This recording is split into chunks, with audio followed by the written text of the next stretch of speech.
യമനിൽ നഴ്സായി ജോലി ചെയ്തിരുന്ന നിമിഷപ്രിയ എന്ന മലയാളി യുവതിയുടെ കഥയാണിത്.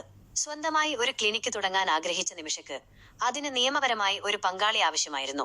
അങ്ങനെയാണ് തലാൽ അബ്ദു മഹദി എന്ന യമൻ പൗരനുമായി ചേർന്ന് ബിസിനസ് ആരംഭിക്കുന്നത്. എന്നാൽ പിന്നീട് മഹദി ലാഭം പങ്കുവെക്കാതെ നിമിഷയെ ശാരീരികമായി ഉപദ്രവിക്കുകയും പാസ്പോർട്ട് പിടിച്ചെടുക്കുകയും ചെയ്തു. ഇതിൽ മനം നൊന്ത് 2017 ജൂലൈയിൽ നിമിഷ മഹദിക്ക് മയക്കുമരുന്ന് കുത്തിവെച്ചു. അബദ്ധത്തിൽ മരുന്ന് കൂടിയ അളവിൽ നൽകിയതിനാൽ മഹദി മരണപ്പെട്ടു.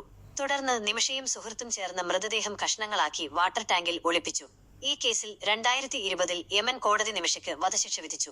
2023 സുപ്രീം കോടതിയും ഈ വിധി ശരിവച്ചു. ഇപ്പോൾ നിമിഷയുടെ ജീവൻ രക്ഷിക്കാനുള്ള അവസാന ശ്രമത്തിലാണ് ബന്ധുക്കളും സുഹൃത്തുക്കളും. ഇസ്ലാമിക നിയമപ്രകാരം കൊല്ലപ്പെട്ടയാളുടെ കുടുംബം മാപ്പ് നൽകിയാൽ ശിക്ഷ ഒഴിവാക്കാം.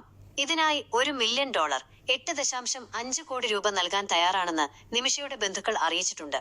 എന്നാൽ മഹദിയുടെ കുടുംബം ഇതുവരെ പ്രതികരിച്ചിട്ടില്ല. നിമിഷപ്രിയ കേരളത്തിലെ പാലക്കാട് സ്വദേശിയാണ്.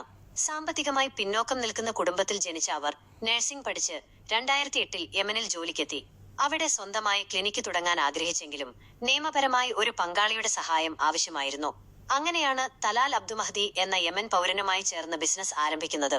നിമിഷപ്രിയ വിവാഹിതയായിരുന്നു. അവരുടെ ഭർത്താവിന്റെ പേര് ടോമി തോമസ് എന്നാണ്. 2011 ഇവരുടെ വിവാഹം കഴിഞ്ഞത്. നിമിഷപ്രിയക്ക് ഒരു മകളുണ്ട്. 2016 മകൾ ജനിച്ചത്. മകളുടെ പേര് സ്നേഹ എന്നാണ്.